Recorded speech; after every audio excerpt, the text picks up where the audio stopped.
आप सभी का बहुत स्वागत है इस बुलेटिन में। मेरे साथ सहयोगी सुमित भी मौजूद है। बड़ी खबर जम्मू कश्मीर से आपको बताएंगे, जहां पर जल आपूर्ति बहाल करेगी उमर सरकार। ये बड़ी खबर आपको बता रहे हैं। जम्मू कश्मीर में उमर ने पलटा एलजी का फैसला। उमर ने बहाल की रोहिंग्याओं की पानी की सप्लाई।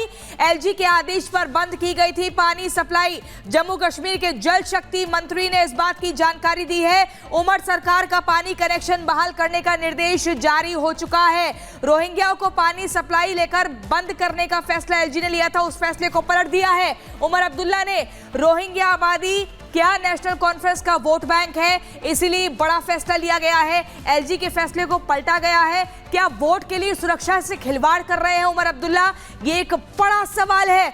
और इसी पर आपको बता दें, अलग अलग तरह की प्रतिक्रियाएं भी सामने आ रही हैं। बीजेपी नेता और पूर्व डिप्टी सीएम कविंदर गुप्ता ने उमर अब्दुल्ला सरकार के फैसले पर सवाल उठाए हैं और कहा है कि रोहिंग्या देश की सुरक्षा के लिए खतरनाक है। उनका पानी कनेक्शन देना पूरी तरह से अवैध है। क्या कुछ का आपको सुनवाते हैं। के प्रति बिल्कुल भी टॉलरेंस नहीं होनी चाहिए। जो यहाँ पर आकर के हमारी एकता, अखंडता और सुरक्षा व्यवस्था से कहीं ना कहीं खिलवाड़ है और इसकी पूरी जांच की जानी चाहिए। कौन लोग इसके पीछे थे जब इनको लाया गया था। अब इनको जल्दी से जल्दी एक प्लान के तहत, ठीक है, जब तक वो यहाँ से नहीं जा पाते, लेकिन उनको वहाँ पर रख करके कनेक्शन देना ये गलत तरीका है। और इसी खबर पर जम्मू कश्मीर से हमारे संवाददाता गुरसिमरन हमारे साथ जुड़ गए हैं। गुरसिमरन, ये कहा जा रहा है कि उमर अब्दुल्ला आखिर इतनी हमदर्दी रोहिंग्याओं के खिलाफ क्यों, समर्थन में क्यों दिखा रहे हैं, क्योंकि ये तो देश की सुरक्षा के साथ खिलवाड़ है। इस पे प्रतिक्रियाएं भी आ रही है। एलजी ने एक बड़ा फैसला लिया था और उसको पलट दिया।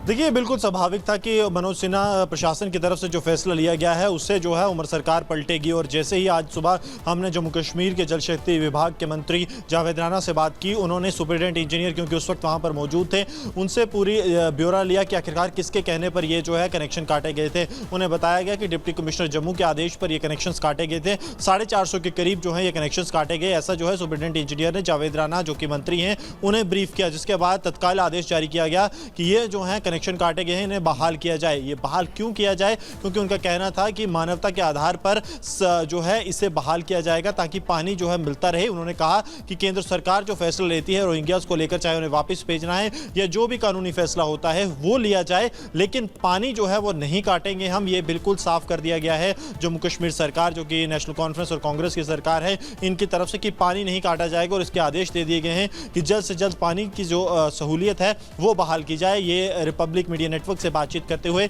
जम्मू कश्मीर के जो जल शक्ति विभाग के मंत्री हैं जावेद राणा ने इसकी पुष्टि की है।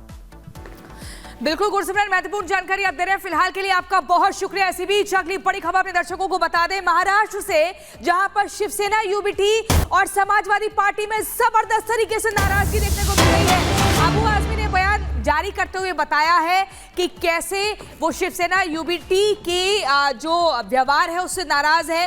वो कहते हैं कि हम महाविकास आघाड़ी से नाराज है, आघाड़ी से अलग होने पर भी विचार कर रहे हैं। अखिलेश यादव तक पहुंचाई गई है अपनी बात। शिवसेना, यूबीटी और सपा में वार पलटवार देखने को मिल रहा है। यूबीटी नेता मिलिंद नार्वेकर के बयान से नाराजगी दिखाई है अबू आजमी ने, और वो कह रहे हैं कि इस नाराजगी को हम सपा प्रमुख अखिलेश यादव तक भी पहुंचाएंगे।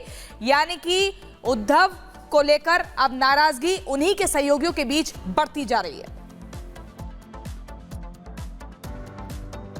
अबू आजमी जी, नार्वेकर जी का जो ट्वीट है जो हम लोगों ने देखा, पढ़ा, उसको लेकर के कहा जा रहा, दरअसल ये जा रहा है कि आप लोग गठबंधन में तो हैं लेकिन विचार नहीं मेल खा रहे। क्या नाराजगी आप लोगों को है? नहीं, ऐसा है कि इस इलेक्शन के बाद उद्धव जी ने एक स्टेटमेंट दिया कि हम हिंदुत्व के मुद्दे पर कायम हैं, हमारे वर्कर हिंदू के मुद्दे पर काम करें। मतलब क्या, जो पहले पास्ट में थे, जिस तरह से हिंदुत्व का काम करते थे, उसी तरह से काम करेंगे। तो ये जो अलायंस हुआ था, ये अलायंस सेकुलरिज्म के ऊपर हुआ था। उन्होंने कहा था 30 साल तक हम जिनके साथ थे, हमने गलती किया था, अब हम कांग्रेस के साथ, एनसीपी और समाजवादी सबके साथ में रह करके सेकुलरिज्म का काम करेंगे। तो हम साथ में उनके थे, लेकिन अभी दो एक तो ये इनका ट्वीट आया कि बाबरी मस्जिद को शहीद करने वालों को बधाई, मुबारकबाद, खुशी मनाई जा रही है, जबकि हम उसको ब्लैक डे मानते हैं। जबकि सुप्रीम कोर्ट ने कहा कि बाबरी मस्जिद को शहीद करना एक क्रिमिनल एक्टिविटी थी, लेकिन सज़ा किसी को नहीं हुई है। अब हम जिस चीज़ को भूल चुके हैं, आप हमारे घाव को हरा कर रहे हैं और हमारे अलायंस में आप हैं। मैं समझता हूँ ये सांप्रदायिकता, फ़िरका परस्ती है। समाजवादी पार्टी ऐसे लोगों के साथ कभी अलायंस में नहीं रह सकती। तो क्या ये मान लिया जाए कि समाजवादी पार्टी इस चुनाव के बाद से जो इंडिया गठबंधन है उससे अलग होने के बारे में भी विचार कर सकती है? देखिए वो अलग हो गए, हमने कह दिया अलग हम है। हमको पूछा कहा जाता है, जब भी बात होती है समाजवादी पार्टी का गठबंधन में कभी नाम नहीं लिया जाता, सिर्फ 3 पार्टियों का नाम आता है, राष्ट्रवादी शरद पवार साहब की पार्टी, कांग्रेस पार्टी और यूबीटी जो इनकी पार्टी है उद्धव जी की।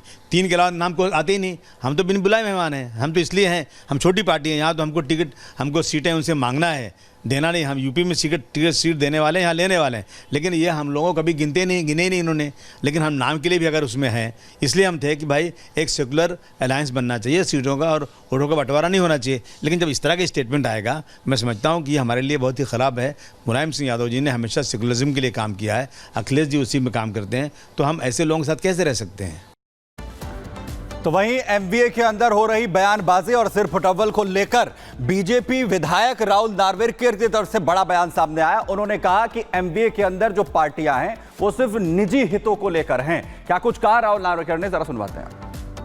मेरे साथ इस वक्त राहुल नार्वेकर भारतीय जनता पार्टी के बड़े नेता हैं, वो जुड़ चुके हैं। पिछली बार आप पर स्पीकर की जिम्मेदारी थी और काफ़ी चर्चा में भी रहे थे, तो क्या इस बार स्पीकर ही रहेंगे? मंत्री पद की गुंजाइश है, कुछ लग रहा है?